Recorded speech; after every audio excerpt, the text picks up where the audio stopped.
Estudando o Livro dos Médiuns, um estudo sequencial da obra O Livro dos Médiuns de Allan Kardec. Essa é a nossa forma de transmitir esperança, conhecimento e alegria.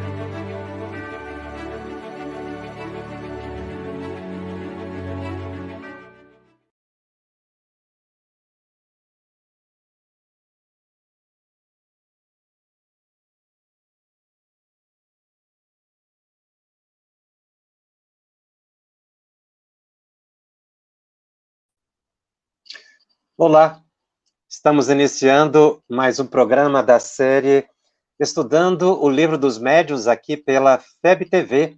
É sempre uma alegria estar com você para estudarmos temas tão interessantes no âmbito do Espiritismo e especificamente da mediunidade.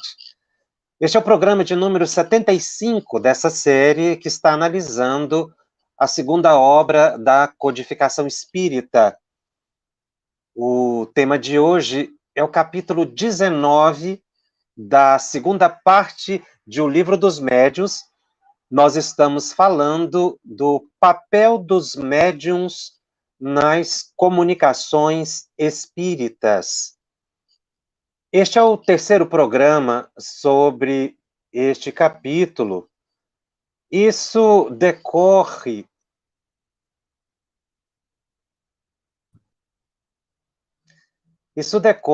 da complexidade do tema que é tratado por Allan Kardec nesse capítulo 19, porque quando ele fala do papel dos médiuns nas comunicações espíritas, na verdade, papel dos médiuns nas comunicações mediúnicas sob a ótica do espiritismo.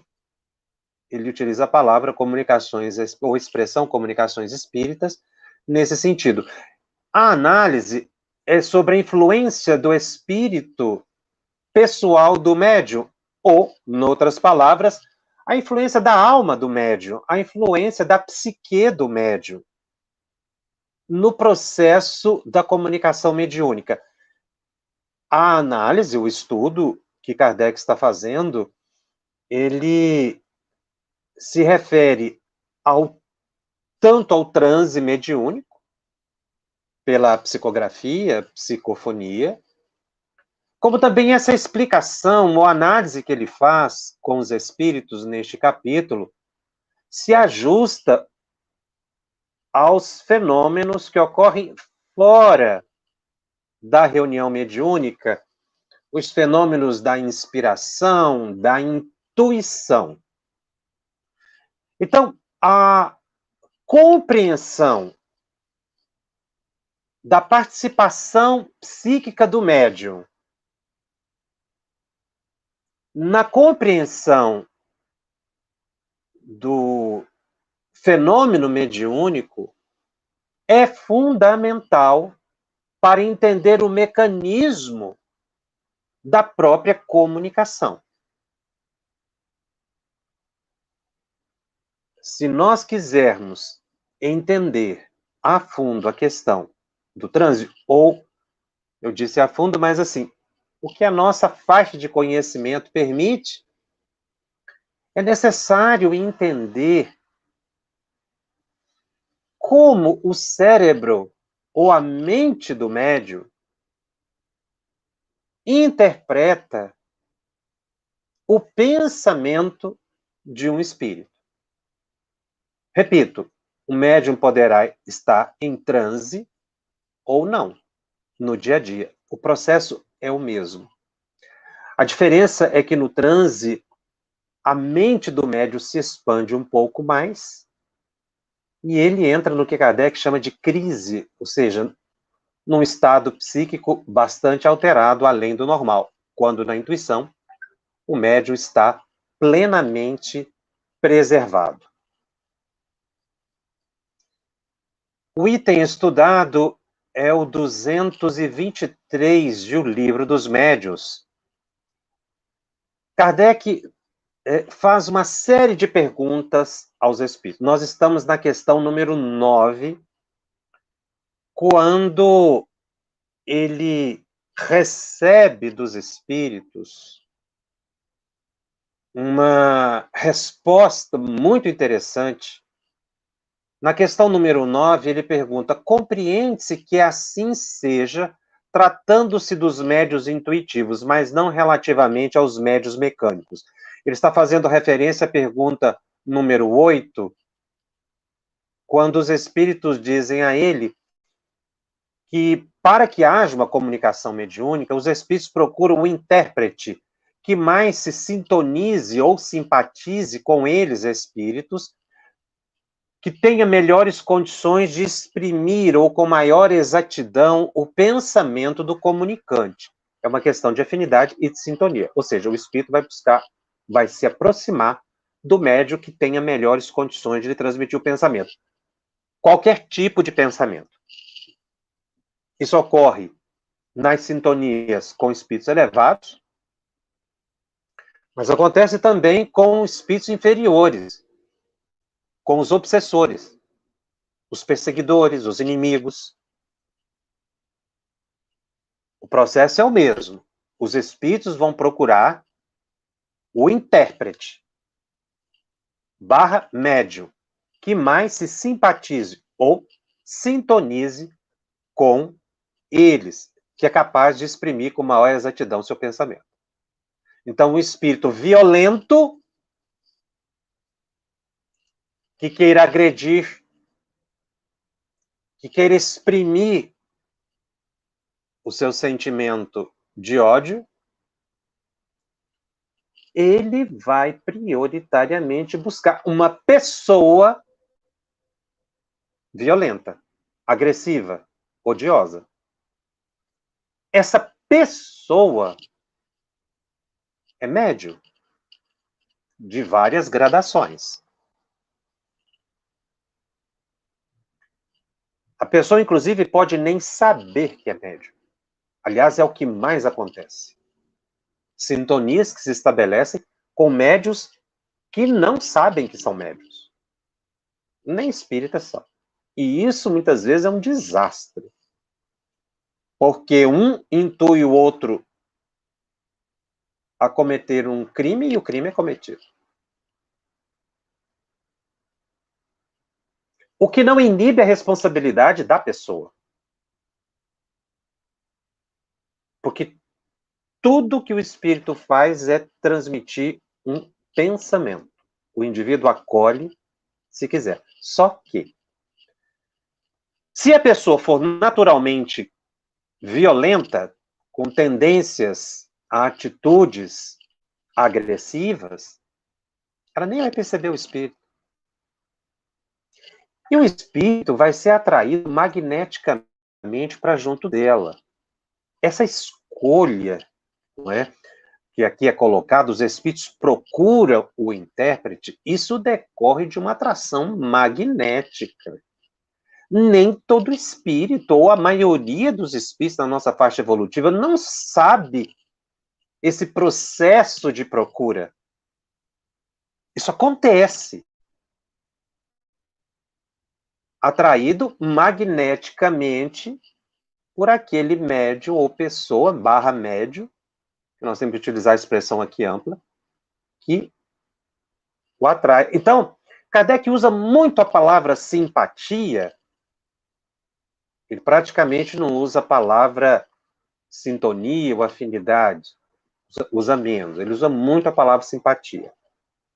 Mas é interessante essa palavra simpatia, porque ela expressa bem essa categoria da nossa faixa evolutiva, que a gente não entende bem o mecanismo do que está acontecendo, as leis que estão interagindo aí, e de repente o desencarnado está do lado de uma pessoa.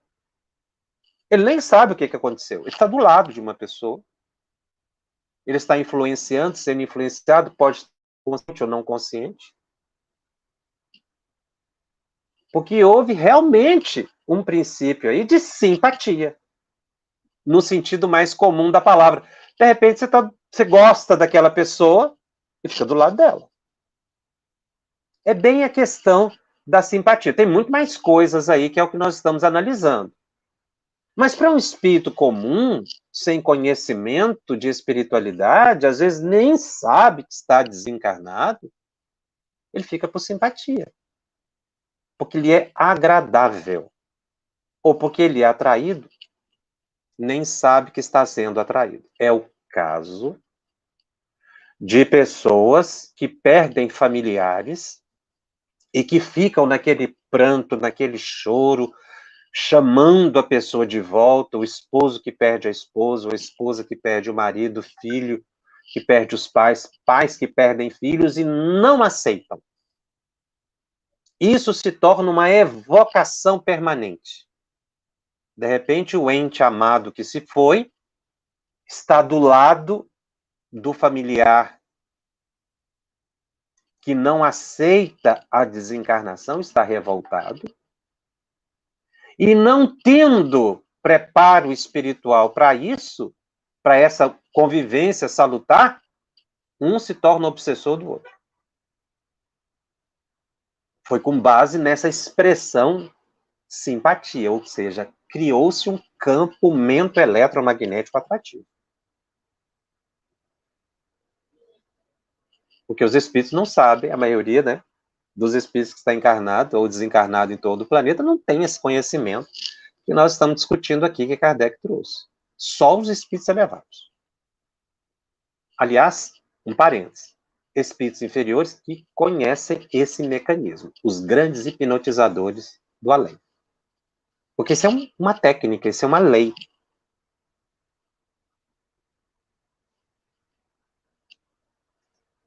É o que Kardec pergunta. Compreende-se que assim seja tratando-se médio intuitivo, ou seja, essa questão de um espírito ser atraído por uma pessoa, porém não relativamente aos médiuns mecânicos.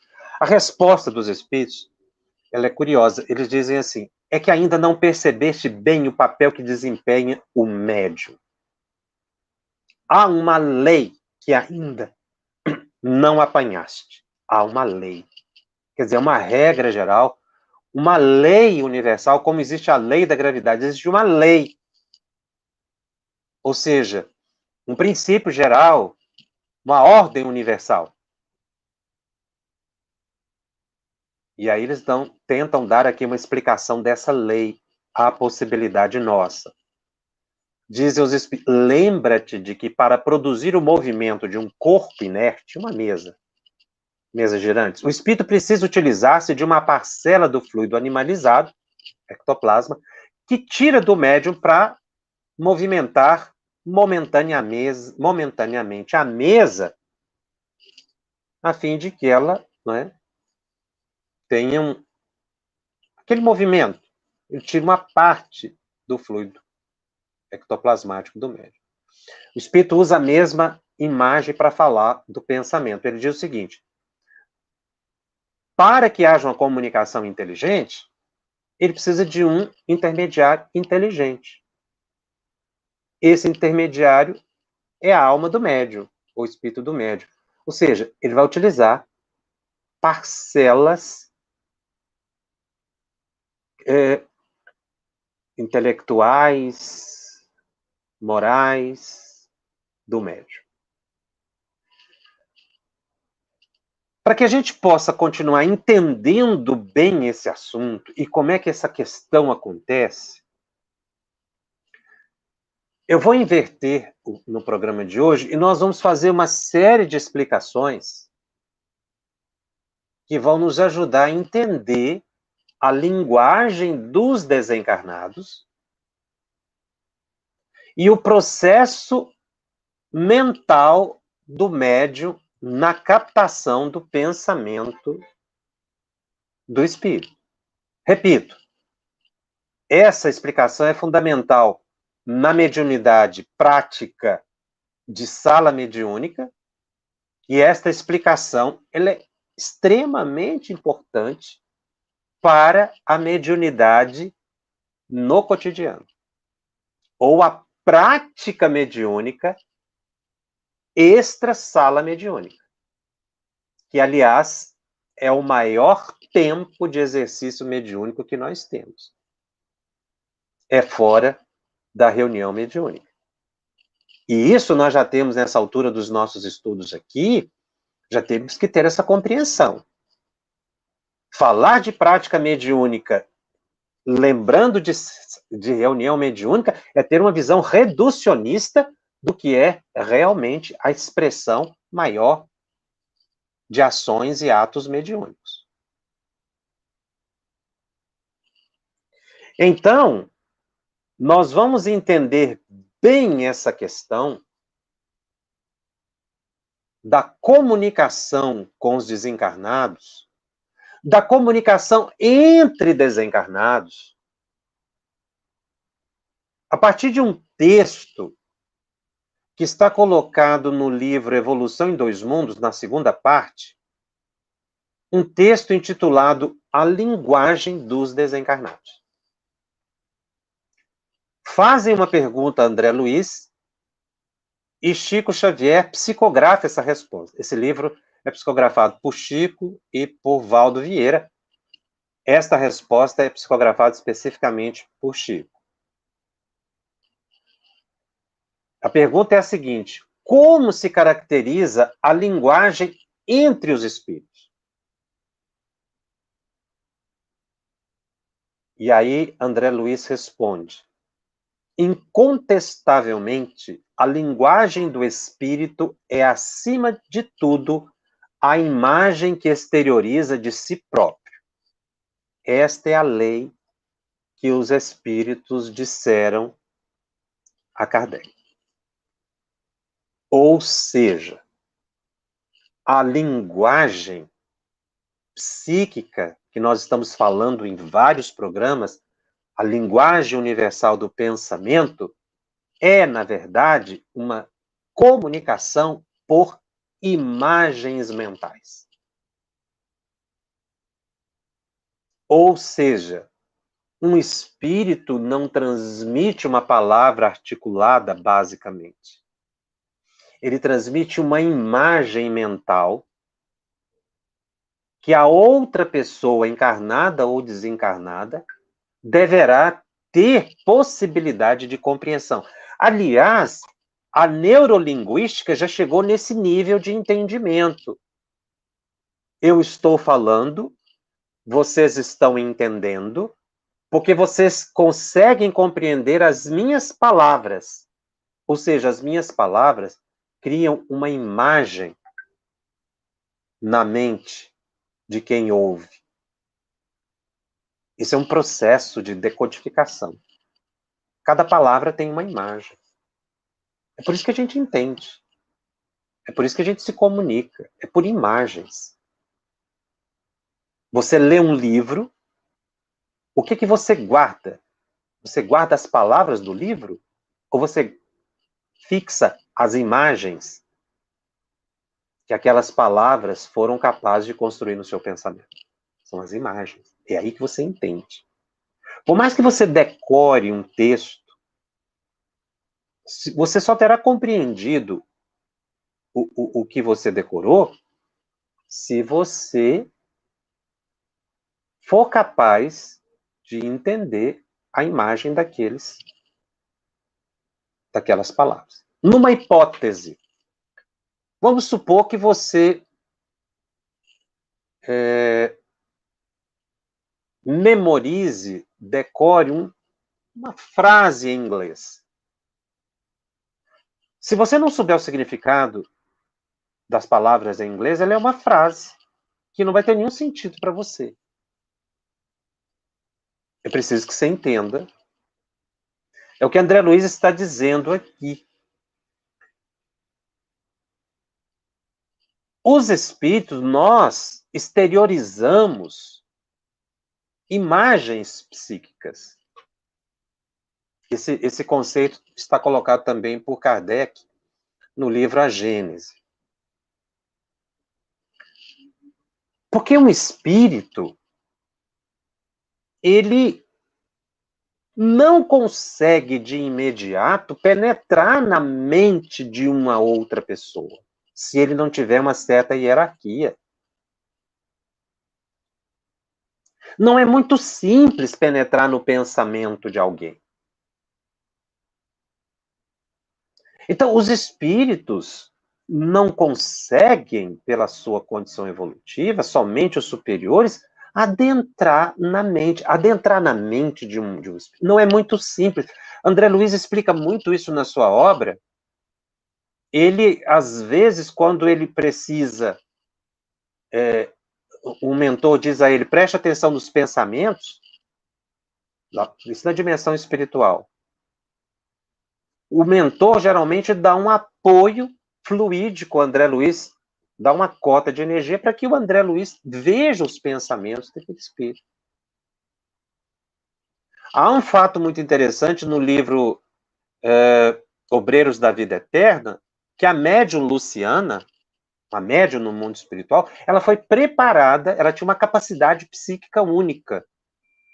Ela era capaz de penetrar o pensamento dos desencarnados, e era muito útil. Eles saem numa caravana, inclusive, nas regiões inferiores, as regiões umbralinas, e os espíritos ali, muitas vezes desmaiados, aparentemente desmaiados, ela aproximava e ela conseguia penetrar o pensamento e ver o que estava ali na mente daquele espírito. Os outros não conseguiam, senão com um esforço muito grande. André Luiz chega a revelar no livro Nos Domínios da Mediunidade que existem aparelhos que ajudam a penetrar no pensamento de uma pessoa, encarnada ou desencarnada. Ele chama de psicoscópio. Logo nos primeiros capítulos de Nos Domínios da Mediunidade. Porque não é muito simples. Então, como é que os espíritos conseguem nos acompanhar? Se está lá no livro dos espíritos que eles influenciam muito mais do que nós imaginamos, porque eles estão captando os nossos pensamentos. Na verdade, os espíritos, eles não estão penetrando no nosso pensamento. Eles estão assistindo os nossos pensamentos. Porque os nossos pensamentos se exteriorizam e eles surgem no nosso campo, ou num campo que existe em torno de nós, que Kardec chamou de atmosfera perispiritual, que nos circunda, que André Luiz chama isso de aura, utilizando expressão oriental. Então, os nossos pensamentos se projetam diante de nós. Por isso é que os espíritos inferiores são atraídos e enxergam os nossos pensamentos. É porque nós os exteriorizamos os pensamentos. Não é tanto decorrente de uma capacidade de um espírito inferior, mas é porque ele assiste e ele é atraído. Então, André Luiz continua falando aqui da linguagem entre os espíritos, que é essa exteriorização de imagens. Ele diz, isso ocorre mesmo no plano físico, em que alguém, sabendo refletir-se, necessitará de poucas palavras para definir a largueza de seus planos e sentimentos, amoldando-se à síntese que lhe angaria maior cabedal de tempo e de influência. Continua André Luiz. Círculos espirituais existem em planos de grande sublimação, nos quais os desencarnados, sustentando consigo mais elevados recursos de riqueza interior, pela cultura, pela grandeza moral, conseguem plasmar com as próprias ideias quadros vivos que lhes confirmem a mensagem ou ensinamento, seja em silêncio, seja com despesa mínima de suprimento verbal, em livres circuitos mentais de arte e beleza. Ou seja, os espíritos superiores, eles criam imagens que se comunicam e usam um mínimo de palavra.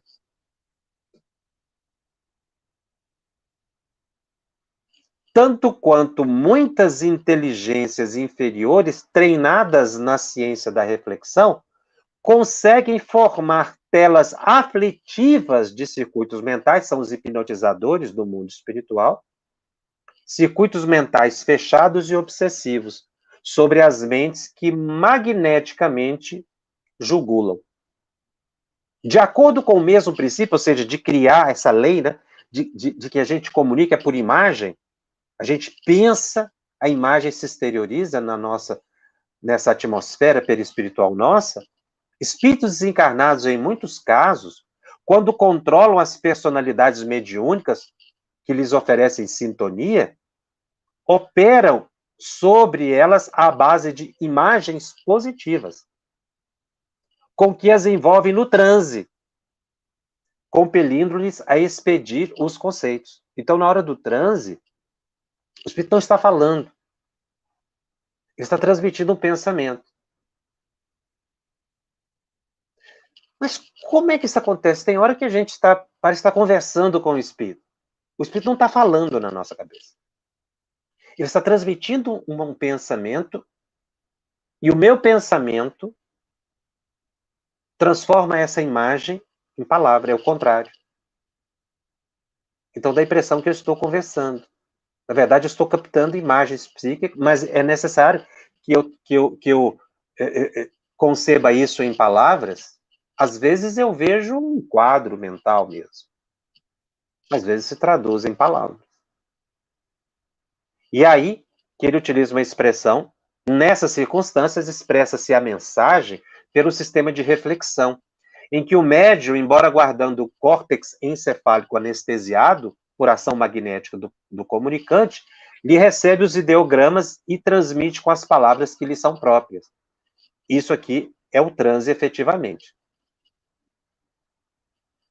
E aí, finalizando o texto, André Luiz diz o seguinte: todavia, não obstante reconhecemos que a imagem está na base de todo o intercâmbio entre as criaturas, encarnadas ou não, é forçoso observar que a linguagem articulada no chamado espaço das nações ainda possui fundamental importância nas regiões a que o homem comum será transferido imediatamente após desligar-se do corpo físico. Ou seja, nessa faixa evolutiva que nós estamos, quando nós saímos do corpo, a gente conversa uns com os outros. Encarnados, desencarnados, conversando com desencarnados. Mas é porque nós ainda não conseguimos compreender que, na verdade, a linguagem é psíquica. As pessoas me fazem muito, quase toda semana sai uma pergunta no Telegram. Se a gente precisa escrever o nome da pessoa no caderno de vibrações para que a pessoa receba o atendimento espiritual, ou para que o espírito que esteja ligado àquela pessoa venha para a reunião mediúnica para ser atendido. Com essa explicação aqui de André Luiz, a gente vê que não precisa. Porque os espíritos estão captando, na verdade, os nossos... Quando você mentaliza uma pessoa, o espírito superior ali, ele viu o seu pensamento. E outra coisa, a questão do psicoscópio. Nós ainda estamos, muita gente ainda está aqui na fase do caderno, está escrevendo em caderno o nome. Nós estamos na era da tecnologia, papel não existe mais. Em muitos ambientes, os papéis estão acabando. Se os nossos aparelhos já são capazes de transmitir as imagens, o que a gente chama de comunicação virtual, na dimensão espiritual, que tem aparelhos muito mais sofisticados do que os nossos, como o psicoscópio que foi mencionado, existem aparelhos que captam os pensamentos e que dirigem os espíritos até onde estão os sofredores.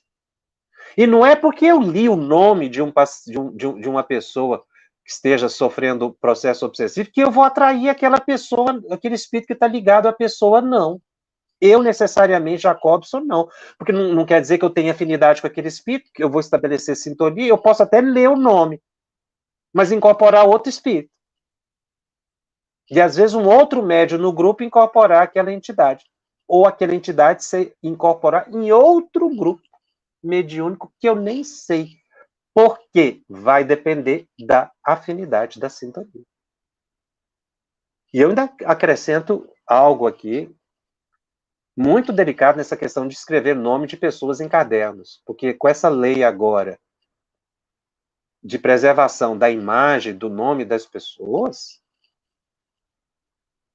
nós temos que tomar muito cuidado com esses cadernos em que a gente expõe nomes e imagens de pessoas.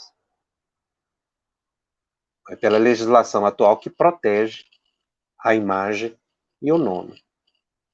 Mas isso é o quê? Nós estamos, na verdade, querendo não dar uma censura, obviamente, mas expandir o nosso pensamento para a gente desmaterializar as nossas práticas mediúnicas, que ainda está muito focada em papel, em procedimento. Gente, nós estamos na era do pensamento.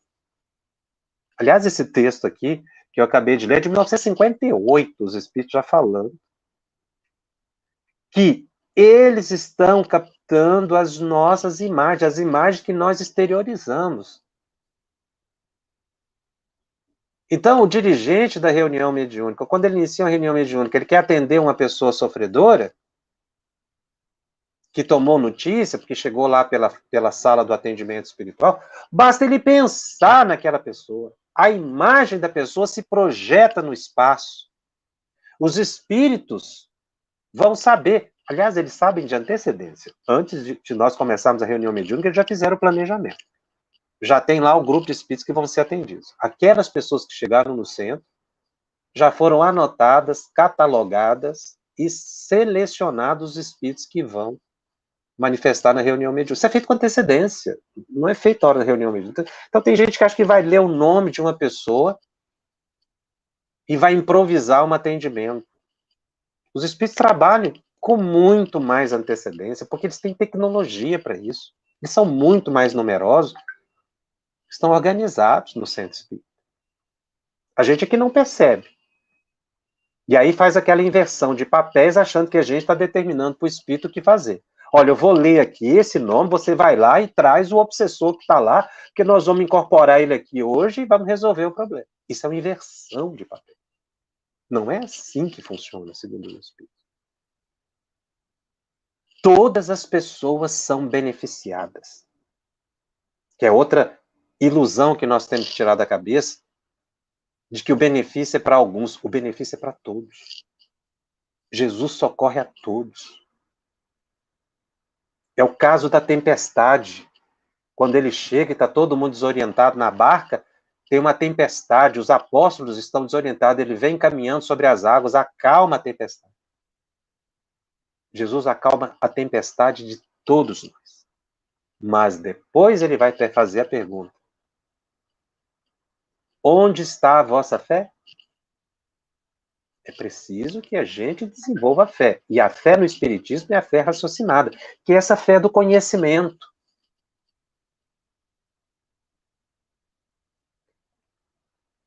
É por isso que Emmanuel e outros espíritos falam tanto dessa espiritualização. E aí, analisando ainda a questão da comunicação psíquica, dessa comunicação não verbal, inarticulada, por imagens, basicamente, que nos explica, inclusive, a importância das nossas mentalizações, imagens positivas, fundamentadas em comportamentos retos. Isso tem uma repercussão na dimensão espiritual muito grande. Entra um tema, porque essas explicações que eu estou dando, quando eu ler as questões do Livro dos Médiuns, eu vou continuar o tema no próximo programa, não fiquem ansiosos, porque esse tema ele não termina assim tão rápido.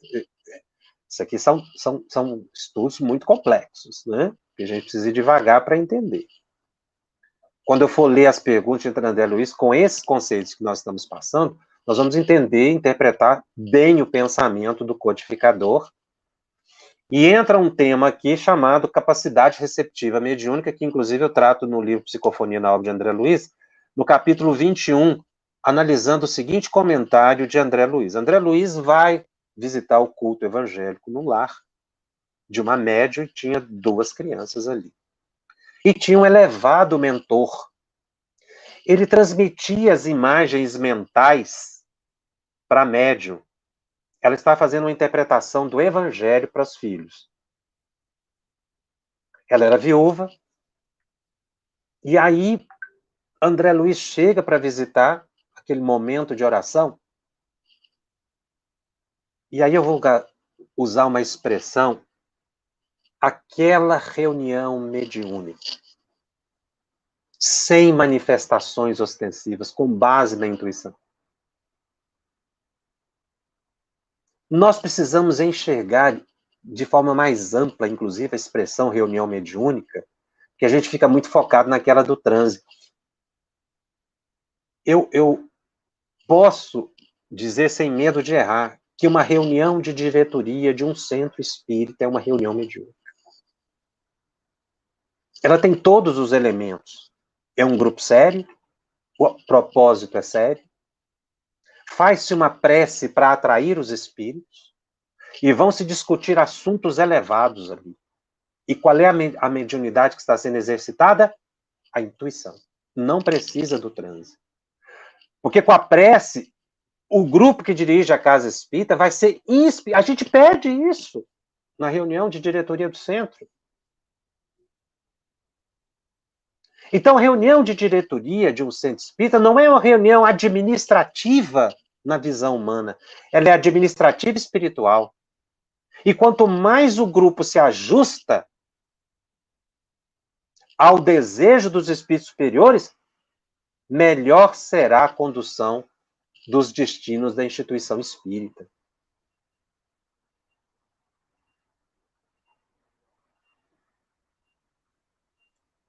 Um momento do atendimento espiritual no centro espírita é um momento mediúnico, em que o atendente ali está intuitivamente captando o pensamento de um espírito e conversando não somente com o encarnado que chegou ali no centro.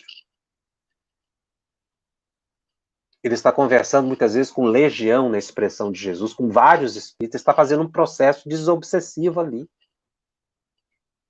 São expressões de mediunidade, expressões de desobsessão que precisam se expandir para que o planeta se espiritualize, as nossas práticas se espiritualizem, nesse contato permanente que nós temos com os espíritos. E a gente reduz desobsessão a um diálogo de 10 minutos com o espírito. Não é assim o processo, segundo os espíritos. É algo mais complexo, é processual. É um processo de evangelização, de transformação de encarnado e desencarnado que não acontece de um instante só. Então é fundamental que o estudante da mediunidade tenha uma visão mais transcendente da vida. Porque é isso que os espíritos desejam de nós, nos espiritualizar. Como eu disse, uma reunião de diretoria de um centro espírita, de uma federativa, é uma reunião mediúnica. E aí, de vez em quando, tem umas brigas, né, na reunião de diretoria. Isso é incompreensível. É o momento em que nós, encarnados, perturbamos o trabalho dos desencarnados. A gente precisa parar de atrapalhar o trabalho dos desencarnados. Nós precisamos aprender a ser mais dóceis, mais médiuns. Esse conceito ampliado de mediunidade precisa avançar no movimento espírita, para que haja maior sintonia entre dois planos, porque é isso que a gente prega, é isso que a gente explica. A casa espírita, aliás, André Luiz e Emmanuel têm uma expressão que eu acho belíssima. Eles chamam o centro espírita de templo espírita. Eles não falam casa espírita nem centro espírita, eles falam templo espírita. E quando você vai ver o sentido da palavra templo, tirando a ideia de altar, de segmento religioso, o templo é o local de encontro do homem com a alta espiritualidade. Sempre foi em todos os pontos. Chame essa espiritualidade de Deus, estabeleça um altar de divindade, não importa. É o momento, é o local consagrado para o encontro da alma com a alta espiritualidade. E a reunião mediúnica no centro espírita é o que faz exatamente a casa espírita se tornar templo. É o momento do nosso encontro direto com a alta espiritualidade. Por isso a importância da seriedade de uma reunião mediúnica. Porque ali é o contato direto. Daí a sublimidade, nós vamos ver vários textos de Emmanuel e André Luiz, não falando centro espírita, nem casa, mas templo espírita. E a reunião mediúnica é o momento áureo em que a casa se torna templo. Por isso a importância do estudo sério da mediunidade. Então eu estava colocando nessas ilações, assim, esses parênteses assim, são importantes para a gente ir expandindo um pouco mais a nossa visão em termos de mediunidade, de ato mediúnico, para a gente sair desses conceitos mais fixados em fórmulas, né, caixas fechadas, limitadas, esse atavismo que muitas vezes a gente constrói. Então eu estava explicando, e vou ler agora o texto, o que André Luiz observa naquele culto do Evangelho no lar, que eu estava comentando. Para ser preciso, está lá no livro Os Mensageiros, capítulo 36, esse texto que eu vou ler. No comentário evangélico, eu recolhi observações interessantes, comentário de André Luiz na visão espiritual. Tal como no caso de Ismael, ele está citando um outro fato, quando lhe ouvíamos a sublime melodia, a interpretação de Fábio, é o mentor daquela senhora, estava cheia de maravilhas espirituais, que transcendiam a capacidade receptiva de Dona Isabel. A viúva de Isidoro parecia deter tão somente uma parte.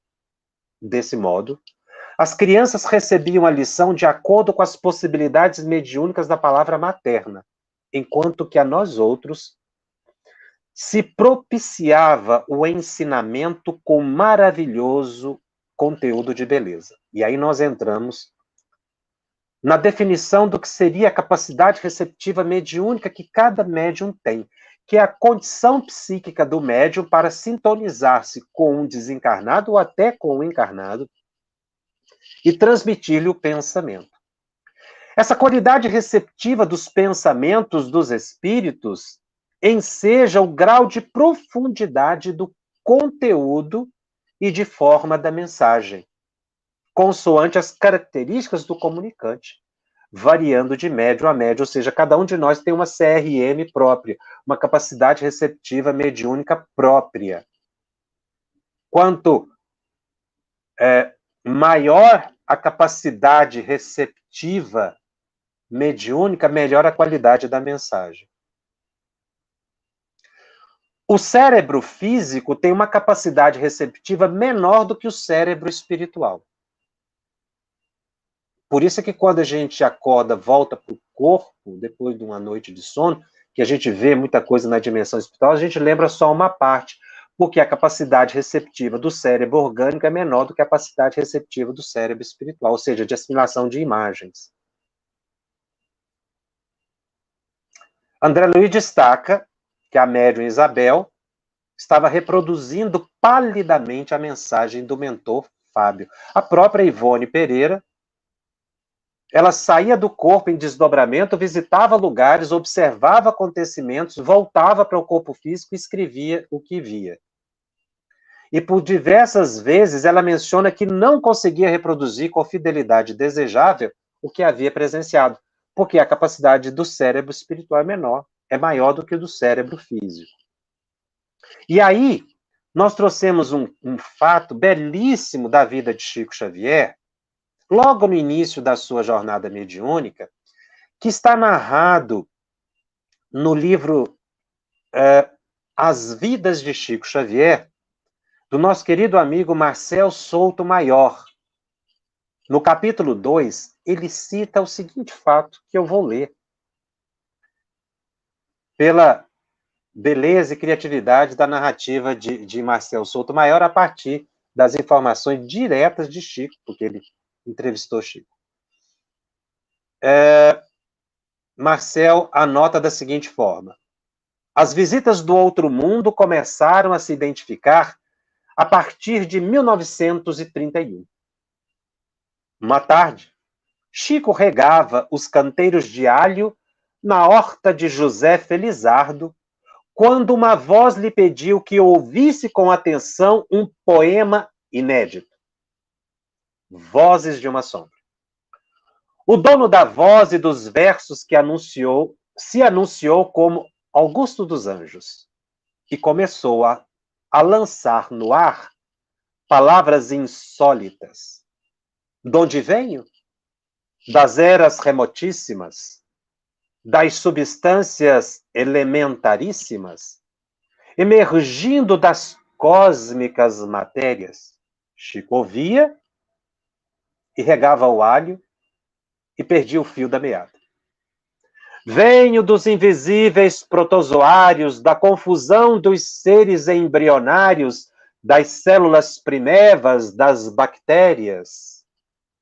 A voz pedia toda atenção. Precisava recitar os versos, porque naquele momento, durante o entardecer e naquele cenário, tudo o inspirava. Chico deveria ouvir as palavras, familiarizar-se com elas e decifrá-las, para mais tarde colocar as rimas no papel sem dificuldade. Corpos multiformes, segue Augusto dos Anjos no seu estilo excepcional. Vultoso abdômen, intensas torpitudes, larvas rudes, animáculo medonho, fótons, galáxias. O rapaz tropeçava nas sílabas e no significado daquele palavrório todo, e com o regador a tiracolo parecia um imenso ponto de interrogação.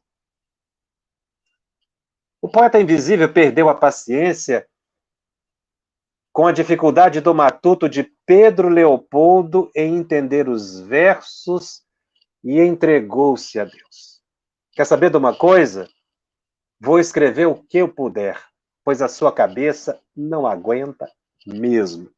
Augusto dos Anjos perdendo a paciência, entre aspas, com Chico Xavier.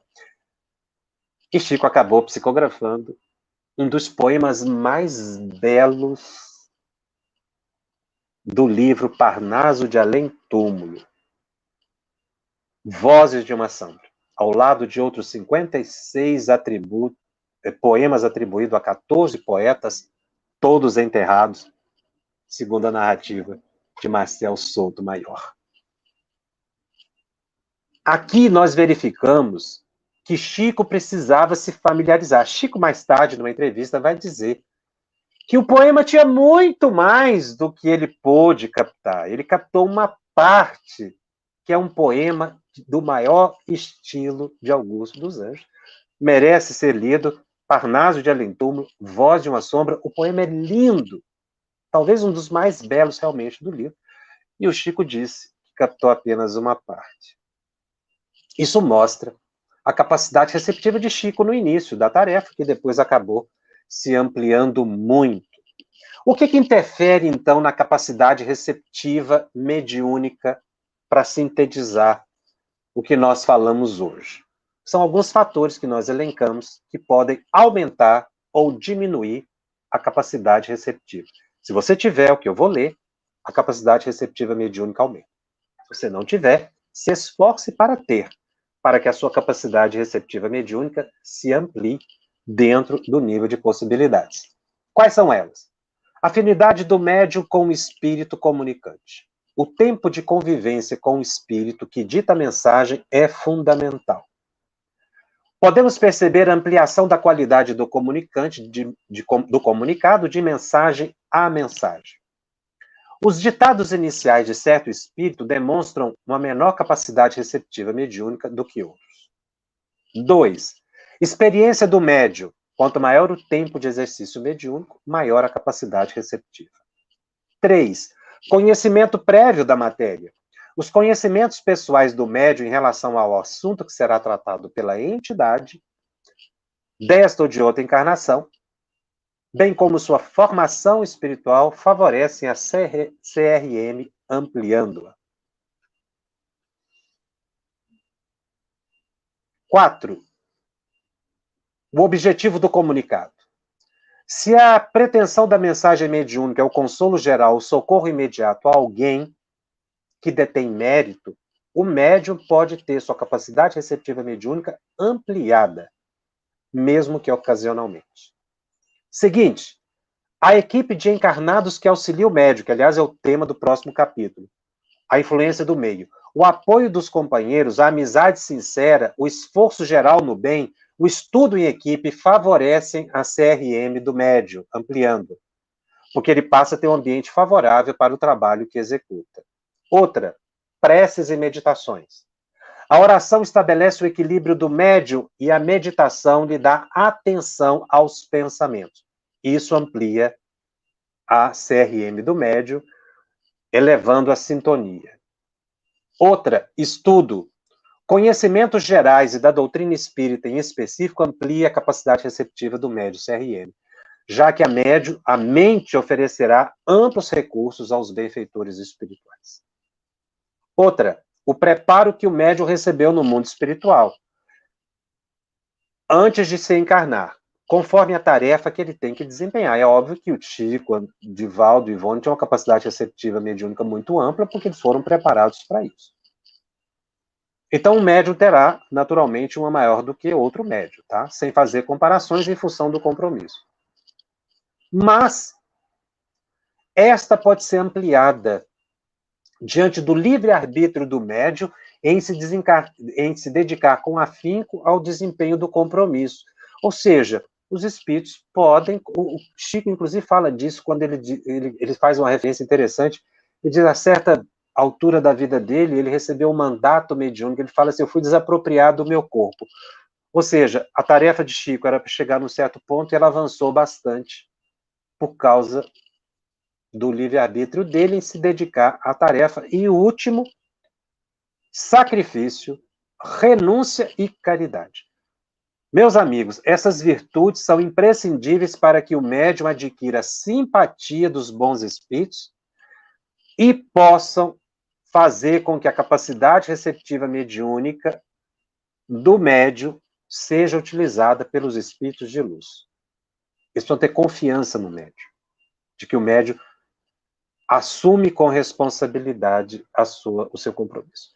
A gente vai perceber também que a CRM, a capacidade receptiva do médium, varia de comunicação para comunicação, às vezes numa mesma reunião mediúnica. Agora, se o médium é descuidado, é invigilante, o médium diminui essa capacidade receptiva mediúnica dele, e ele pode acontecer até o que eu falei em programas passados, ocorrer a perda, entre aspas, né, ou a suspensão da mediunidade, porque ele perde a boa sintonia e fica à mercê de espíritos perigosos. Um ditado mediúnico, ele pode ter 10, 20, 30, 40% ou mais do pensamento do médium sem deixar de ser mediúnico. O quantum de pensamento da alma do médium ou do desencarnado vai variar.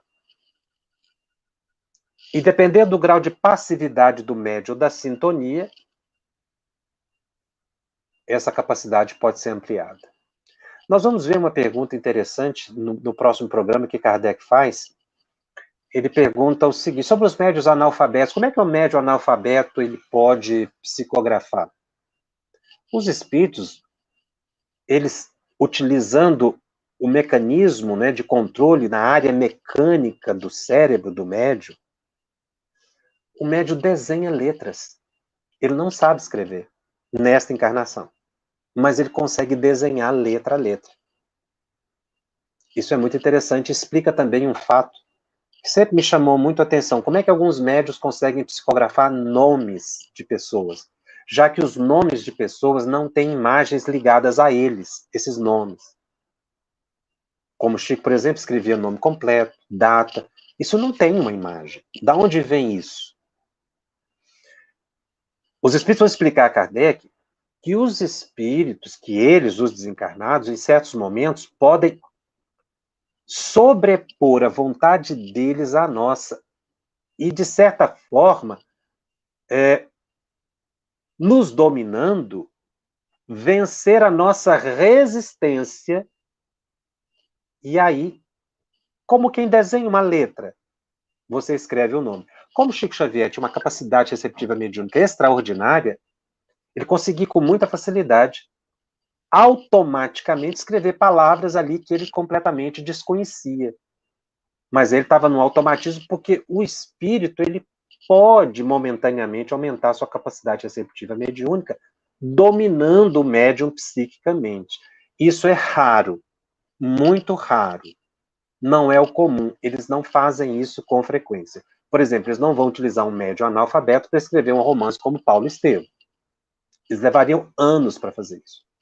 Segundo Erasto, nós vamos até ler nesse capítulo ainda, ele diz que isso os cansa e eles não se interessam. Eles vão buscar um médico que ofereça melhores condições. É óbvio, para escrever um romance, ele não vai pegar uma pessoa que tenha que desenhar letras, né? Ou que não tenha um comprometimento sério com a área da mediunidade.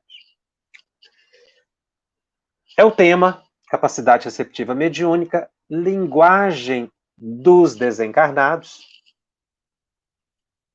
que é a base para a gente entender esse extraordinário capítulo de O Livro dos Médiuns, influência do médium nas comunicações.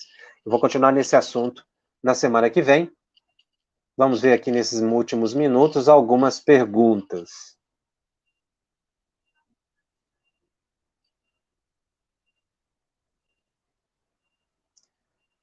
A Kátia me pergunta, a linguagem é por imagens, ponto. E a sintonia busca através do conhecimento do médium e a comunicação. Olha, é um conjunto, Kátia. Essas imagens, elas não são imagens mortas, elas são imagens vivas, carregadas de vitalidade, desse campo mento-eletromagnético que eu falei. Então, o espírito ele vai ser atraído pelas imagens, como ele pode ser afastado pelas imagens. Se você ora, o espírito que não gosta de orar não vai ficar perto de uma pessoa que faça o bem, que faça caridade, que perdoe. Ele vai buscar outro ambiente ou vai ficar isolado. Então, essas imagens, né, esse desejo nosso, nosso sentimento, é o que cria esse campo de sintonia, tá? Márcio, você me pergunta, Jacob, se a comunicação é feita por imagem, podemos receber a comunicação vinda de outras línguas? É isso que eu vou tratar na semana que vem. Sim. Porque espírito não fala inglês, espírito não fala francês, espírito não fala espanhol, espírito pensa em qualquer língua. Não tem língua, espírito não tem uma língua. Na nossa faixa evolutiva, como André Luiz fala, espírito, tem espírito que fala inglês, espírito que fala francês, mas é por causa da nossa faixa evolutiva, é inferior ainda, tá? Que é o que ele usa, aquela expressão, o espaço das nações ainda existe no mundo espiritual próximo à Terra, é claro. Mas, na verdade, a linguagem é psíquica. Agora, o médium tem que ter capacidade de reproduzir o francês, o inglês. Tem duas formas, o espírito pode forçar a letra, como eu falei, vencer a resistência, aumentando a capacidade receptiva mediúnica, mas também ele vai buscar no subconsciente do médium. Então, um médium que tenha reencarnado na França, na Alemanha, na Itália, ele vai ter mais facilidade de psicografar nessa língua. Eu vou explicar isso melhor no programa que vem. Jacobson, o espírito pode conversar com o espírito na mesa mediúnica antes de dar a comunicação? Tem procedência? Claro, Sol. Sol Ribeiro, o médium conversa, sim, porque são os primeiros momentos de sintonia, aquilo que eu falei. Só que você acha que está conversando, na verdade, vocês estão trocando pensamentos em forma de linguagem mental, e isso vai aumentando a sintonia. Esse processo de comunicação psíquica, que é uma forma de você estar conversando, você está captando aqueles pensamentos do espírito, é a base da sintonia que vai evoluir para o transe. Ideoplastia seria essa linguagem do pensamento, imagens mentais. Ideoplastia, formas, pensamentos. Maria Cristina, sempre tive curiosidade de saber como os espíritos transmitem com tamanha fidelidade detalhes de uma obra para um médium, diálogos, discursos tão precisos. Poderia comentar? Eu comentei semana passada e Chico diz a mesma coisa. Os médiuns assistem. o romance, porque eles estão na faixa mental do espírito, o espírito comunicante. Emmanuel está ali descrevendo, né, aquelas belíssimas passagens, por exemplo, de há 2000 anos. O Chico disse que assistia aquilo tudo, ele estava vendo, a mão estava ali, escrevendo, e ele estava. Agora, não é todo médium que consegue isso. Isso depende muito da CRM do médium, do compromisso que ele tem, da afinidade com o espírito, para ter esse automatismo. Então, esses detalhes da obra decorrem do médium ter muita convivência com o espírito. É muito provável que Chico tenha vivido na época de Emmanuel, naquele período, facilita também, está lá no subconsciente do Chico, para citar o Chico, mas também outros médiuns, né? Então, eu comentei semana passada, Vitor Hugo fala que já tinha convivido com o Divaldo várias encarnações, Emmanuel diz que conviveu com o Chico várias encarnações. Então, isso facilita os detalhes, tá? Essa que é a diferença, sintonia com o espírito. Capacidade receptiva do médium pode ser interferida pelos espíritos para maior ou menor receptividade, Tânia? Exatamente, são aqueles itens que eu li aqui, são 9 ou 10 itens que fazem aumentar ou diminuir a capacidade receptiva mediúnica do médium. A Roseli me fez uma pergunta aqui. Roseli, eu vou deixar sua pergunta para a semana que vem. Ela me pergunta aqui, o médium deve incorporar 2 vezes no trabalho.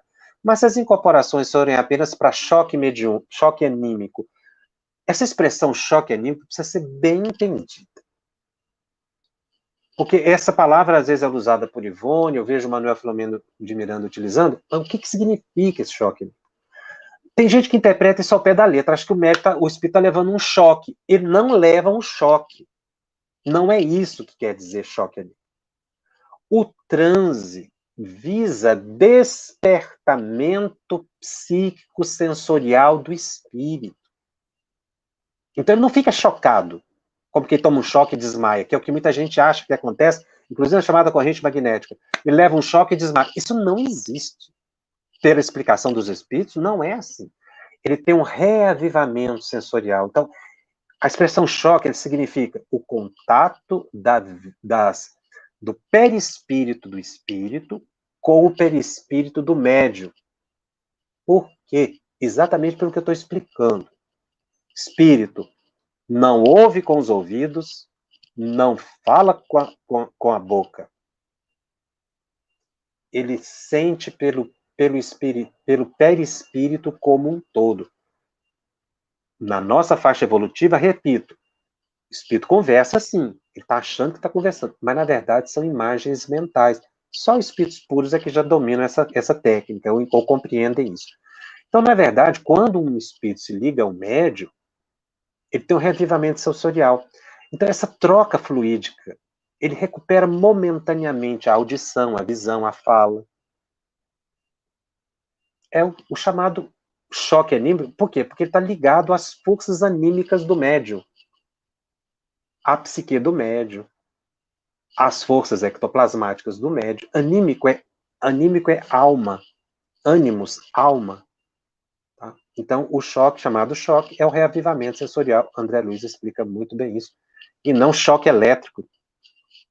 Essa imagem, ela não é apropriada. Meus amigos, eu vou ficando por aqui. Esse assunto se deixa, a gente vai longe, nós vamos ter outro programa desdobrando esse assunto. Eu convido vocês a voltar semana que vem, a rever o programa anterior dentro desse capítulo, para ajudar a gente a pegar uma linha de pensamento. Enfim, lembrando a você que o nosso estudo está sempre disponível também em podcast, no canal da FEB, no Spotify e nas demais plataformas de áudio streaming. Os nossos encontros semanais, eles ficam sempre gravados e disponíveis gratuitamente. Compartilhe, divulgue com aqueles que não puderam assistir ao vivo. E se você tem dúvidas acerca da mediunidade, eu gostaria de ficar atento à programação da FEB TV, acesse o Telegram. Nosso endereço é @FebTV_médiuns, poste lá a sua pergunta. E se você deseja, e você pode encontrar todo o conteúdo estudado aqui nos variados programas, desses programas anteriores de O Livro dos Médiuns, no endereço, anote aí no site febtv.com.br/médiuns. Também lá tem as perguntas postadas no Telegram. A FEB TV disponibiliza 3 oportunidades de estudo das obras básicas do Espiritismo. Anote, para você que está começando a acompanhar o Livro dos Médiuns e quer compreender a totalidade, veja lá, segunda-feira, às 20 horas, hora de Brasília, estudando o Livro dos Espíritos. Terça-feira, comigo aqui, 20 horas, estudando o Livro dos Médiuns. E na quinta-feira, 21h30, horário de Brasília também, estudando o Evangelho segundo o Espiritismo. E, finalmente, nós convidamos a você a colaborar com a FEB TV. Seja um padrinho ou madrinha da FEB TV. Auxilie a FEB TV a cumprir a missão espiritual que assumiu, junto à Federação Espírita Brasileira, que é divulgar o bem, a verdade, o consolo e a paz. Até semana que vem. Estudando o Livro dos Médiuns, um estudo sequencial da obra O Livro dos Médiuns de Allan Kardec. Essa é a nossa forma de transmitir esperança, conhecimento e alegria.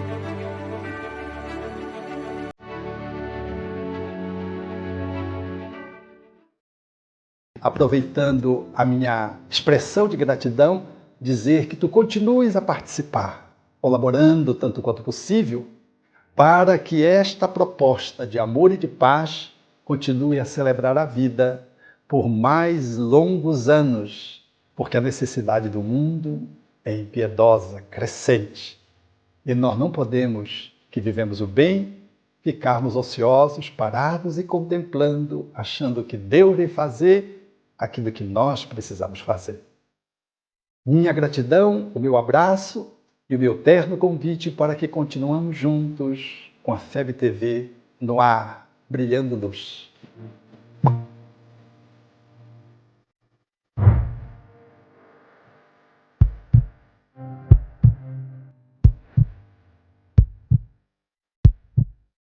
Iniciamos hoje a campanha Conheça a Federação Espírita Brasileira, que busca mostrar quem ela é.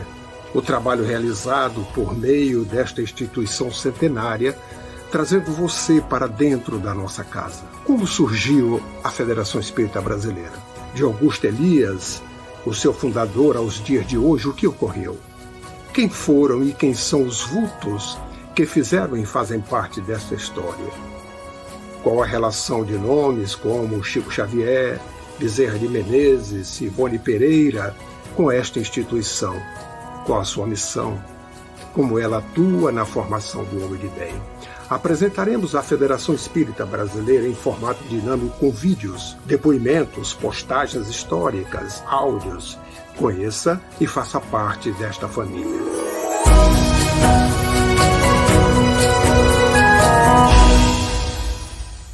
A Federação Espírita Brasileira lança o portal FEB Podcast, com conteúdos em áudio que objetivam esclarecer e consolar corações para uma postura de vida com fé, harmonia e esperança. Diretamente dos estúdios da Federação Espírita Brasileira, está começando o podcast Espiritismo em Pauta. Você está ouvindo o podcast Estudando o Livro dos Espíritos. Olá, eu sou o Thiago Toledo e você está ouvindo o podcast do Cidadão do Universo. Você está ouvindo o podcast do Entre Dois Mundos. Você está ouvindo o podcast do Gostinho de Leitura. Estudando o Livro dos Médiuns. Olá, eu sou a Marina Miranda e você está ouvindo o podcast Minha Nada Mole Encarnação. Essa é a nossa forma de transmitir esperança, conhecimento e alegria.